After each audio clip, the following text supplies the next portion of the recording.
तो dear students, physics के 12th class के सेशन में सभी का स्वागत है। बच्चों, फर्स्ट चैप्टर कूलम्स लॉ हमने कर लिया है।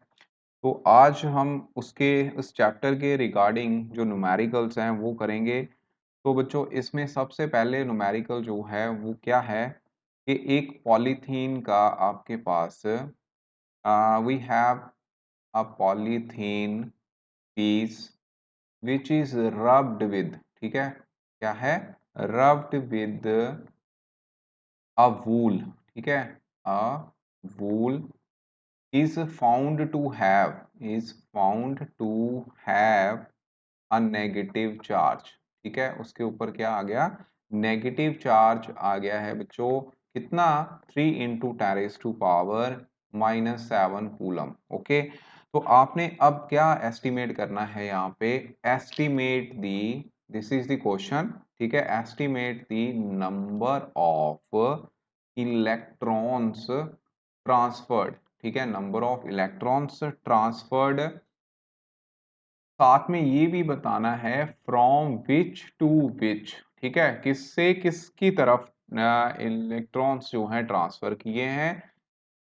सेकंड, इसमें आपने बताना है is there a transfer of mass, is there a transfer of mass from wool to polythene, क्या वहां पे मास भी चेंज हुआ है, ये आपका क्वेश्चन है, ठीक है। तो न्यूमेरिकल में सबसे पहले बच्चों आपको पता है कि according to quantization of charge Q is equal to N into E, number of electron निकालने हैं तो यहाँ पे क्यू अपॉन ई फार्मूला आ जाएगा। अब यहाँ पे चार्ज जो है वो नेगेटिव चार्ज है -3 × 10⁻⁷ कूलम, ठीक है। अब चार्ज ऑन इलेक्ट्रॉन वो आपको पता है 1.6 × 10⁻⁻19 कूलम होता है। इट मीन्स यहाँ से आप सॉल्व करने के बाद आपको n मिलेगा, that will be equal to 1.875 × 10⁻12, ठीक है। तो जो चार्ज है वो कहाँ से ट्रांसफर किया है, फ्रॉम वूल टू पॉलीथीन, ठीक है, फ्रॉम वूल टू पॉलीथीन, ये आपका आंसर आएगा, ठीक है। उसके बाद बच्चों क्वेश्चन में ये पूछा हुआ है is there a transfer of mass from wool to polythene, तो इसका आंसर भी यहाँ पे यस आएगा कि yes there is a transfer of mass from wool to polythene, but slightly, क्योंकि इलेक्ट्रॉन्स जो है वो ट्रांसफर कर रहे हैं तो इसका मतलब जो मास भी चेंज करेगा बट निग्लिजिबल होगा, ठीक है। उसके बाद नेक्स्ट हमारा सेकेंड न्यूमेरिकल है, ये न्यूमेरिकल है कि कोई बॉडी है, can a body have a charge, यहाँ पे क्या लिखोगे, have a charge 4 × 10⁻⁻19, justify your answer. तो इसका आंसर हम कैसे बताएंगे बच्चों, किसी भी बॉडी के ऊपर इतना चार्ज जो है वो नहीं हो सकता, क्योंकि this is not the integral multiple of 1.6 × 10⁻⁻19 coulomb, ठीक है। ये इसका इंटीग्रल मल्टीपल नहीं है, बिकॉज आप n को अगर क्यू अपॉन ई के साथ डिवाइड करते हो 4.0 × 10⁻⁻19 डिवाइड बाय नीचे क्या आ रहा है 1.6 × 10⁻⁻19, जैसे आप इसको सॉल्व करोगे तो आपका आंसर 0.5 जो कि एक फ्रैक्शनल वैल्यू है, तो fractional value of charge is not possible, तो आपका आंसर आएगा नो, ठीक है। ये क्वेश्चन हो गया। उसके बाद अब बच्चों बढ़ते हैं नेक्स्ट न्यूमेरिकल जो कि कूलम्स लॉ बेस्ड होगा। तो ये न्यूमेरिकल क्या है, मैं लिमिटेड न्यूमेरिकल आपको करवाऊंगा, ठीक है, लेकिन वो इंपॉर्टेंट होंगे। तो थर्ड न्यूमेरिकल है कैलकुलेट दी कूलम फोर्स, यहाँ पे मैं CF को क्या लिख रहा हूँ, coulomb force between A proton and an electron, ठीक है, एक प्रोटॉन है एक इलेक्ट्रॉन है, दे आर सेपरेटेड, वो क्या है, सेपरेटेड बाय अ डिस्टेंस, ठीक है, कितनी डिस्टेंस है यहाँ पे 0.8 × 10⁻⁻15 मीटर। ओके, आप लोगों ने यहाँ पे कूलम फोर्स निकालनी है। तो कूलम फोर्स के लिए जो R की वैल्यू दी हुई है 0.8 × 10⁻⁻15 मीटर, फोर्स का फार्मूला क्या रहता है 1/4πε0 Q1 × Q2 divide bye R square, ठीक है। कूलम लॉ के अकॉर्डिंगली फार्मूला आपको पता है। अब यहाँ पे 9 इंटू 10⁻⁹ जो है 1/4πε0 की वैल्यू रहेगी। चार्ज ऑन प्रोटोन होता है 1.6 into 10⁻⁻19। Similarly charge on electron will be similar, ठीक है, सेम होगा विद नेगेटिव साइन। तो साइन यहाँ पे हम नहीं लेंगे। आर की वैल्यू 0.8 इंटू 10⁻⁻15 इसकी पावर 2 हो जाएगी, ठीक है। जैसे आप इसको सॉल्व करोगे तो 360 न्यूटन आपका आंसर यहाँ पे आएगा, ठीक है। तो मतलब मैं आपको ये इसलिए करवा रहा हूँ, आप लोगों ने साथ साथ ही इसको सॉल्व करना है, ठीक है। ऐसा नहीं है कि मैं न्यूमेरिकल इसीलिए साथ साथ लिख रहा हूँ ताकि आप लोग इसको साथ में सॉल्व करो, ठीक है। तो फोर्थ न्यूमेरिकल अब हमारा है, ये है हाउ फार। क्या है numerical? How far the two electrons, दो इलेक्ट्रॉन्स हैं, be placed so that the force of repulsion, the force of repulsion is equal to weight, equal to weight of the electron, ठीक है, वो weight of the electron के equal है। Okay, तो अब बच्चों देखिए, सबसे पहले इसमें आपने जो फोर्स ऑफ रिपल्शन आपको किसके इक्वल दे दी है? Weight of the electron. तो फोर्स ऑफ रिपल्शन यहाँ पे बच्चों कूलम लॉ के अकॉर्डिंगली जो फोर्स होगी 1/4πε0 into Q1 into Q2 divide by R square के इक्वल होगा। साथ में वेट ऑफ द इलेक्ट्रॉन वो mg के इक्वल यहाँ पे होगा, ठीक है। तो इसका मतलब आर स्क्वायर की वैल्यू किसके इक्वल आ जाएगी? 1/4πε0 into Q1 into Q2 divide bye यहाँ पे आ गया mg, ठीक है, mg के इक्वल आ गया। अब आप लोगों ने यहाँ पे वैल्यूज पुट करनी है।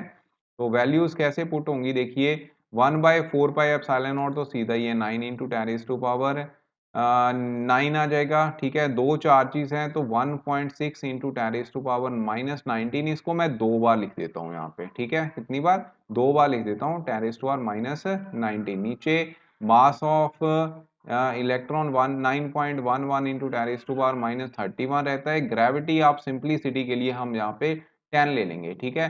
तो ये जो स्केयर है ये बच्चों इसमें स्केयर रूट के साथ चेंज कर जाएगा। ओके, तो आप जैसे ही इसको सॉल्व करोगे आपका 5.02 मीटर में आंसर आएगा, ठीक है। ये तो इसके साथ ही कट रहा है। 10⁻9 को इसके साथ बच्चों काटने के बाद आपकी जो भी वैल्यू आएगी ये भी अप्रोक्सीमेटली कट रहा है इसके साथ, तो आपका आंसर जो है वो निकल जाएगा। ओके, सॉल्व करने के बाद फाइन। उसके बाद नेक्स्ट हमारा जो सिक्स्थ न्यूमेरिकल है उसके बारे में डिस्कस करते हैं, कैसे करना है। देखिए फोर्स ऑफ अट्रैक्शन, मैं मेन न्यूमेरिकल आपको करवा रहा हूँ। Force of attraction between two point electric charge, ठीक है, point electric charge placed at a distance r या d, ठीक है, d लिख देते हैं, in a medium is f, ठीक है। जो फोर्स है उसको हम f के साथ रिप्रेजेंट कर रहे हैं। Now what distance apart should these be kept in same medium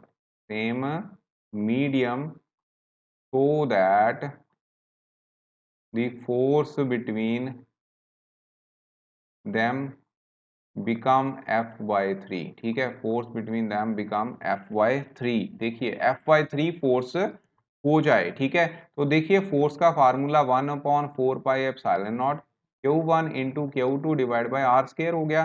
force condition ये है कि आपने R की वैल्यू यहाँ पे D की वैल्यू निकालनी है ताकि जो फोर्स है वो जो ये वाली फोर्स है इससे 1/d हो जाए, 1/3 हो जाए, ठीक है, 1/3 टाइम्स। तो चार्ज वही रहेंगे लेकिन जो डिस्टेंस है यहाँ r की जगह हम d लेंगे और ये d-2 लिख लो क्योंकि d दिया हुआ है जो आपका क्वेश्चन था, ठीक है। तो इसको सेकंड इक्वेशन मान लेते हैं बच्चों। तो इसमें अब आपने क्या करना है, f की वैल्यू यहाँ पे पुट कर दो चाहे, ठीक है, या फिर f की वैल्यू यहाँ से निकाल लो। वो किसके इक्वल आ गई? 1/4πε0 Q1 into Q2 d dash square into 3, ठीक है। अब एफ की वैल्यू यहाँ पे अगर आप पुट करोगे ऊपर इक्वेशन 1 से, तो आपको पता है Q1 Q2 तो ऑब्वियस है, वो तो कट ही जाएंगे, ठीक है। तो 1/4 ये भी कट जाएगा। ओके, डी डैश स्क्वायर ही रह जाना है, साथ में 3 रह जाना है। ये इसके साथ कट गया, ठीक है, ये इसके साथ कट गया, तो मैं यहाँ लिख देता हूँ ये आपकी वैल्यू जो है डी डैश स्क्वायर, नीचे वाली वैल्यू उसको ऊपर ले जाना, D dash square will be equal to 3 into D square, ठीक है। रिवर्स हो जाना है, रिवर्स होने के बाद आप डी डैश किसके इक्वल आ गया, square root 3 into D. Okay, तो ये इतनी जो डिस्टेंस है, इस डिस्टेंस पे उसकी फोर्स जो है वो 1/3 यहाँ पे रह जाएगी, ठीक है। तो ये बच्चों न्यूमेरिकल हो गया, ठीक है। बस ये लास्ट न्यूमेरिकल होगा, उसके बाद फिर हम ये सेशन भी खत्म कर देंगे। उसके बाद सेकंड चैप्टर हमारा शुरू हो जाएगा इलेक्ट्रिक फील्ड के बारे में। तो इसमें है 2 point charges of charge values कौन कौन सी है, मतलब आपको तो आइडिया देना है ना, बाकी न्यूमेरिकल तो आप लोगों ने खुद ही कर लेने हैं। तो वैल्यूज, चार्ज की वैल्यू क्या है, Q and Q dash are placed at a distance x, ठीक है, एंड x/2 रिस्पेक्टिवली, ठीक है, respectively from a third charge, यहाँ पे एक थर्ड चार्ज भी पड़ा हुआ, ओके, जिसकी वैल्यू है चार्ज वैल्यू कितनी है 4q, ठीक है, and all charges being in A same straight line, एक स्ट्रेट लाइन में पड़े हुए हैं।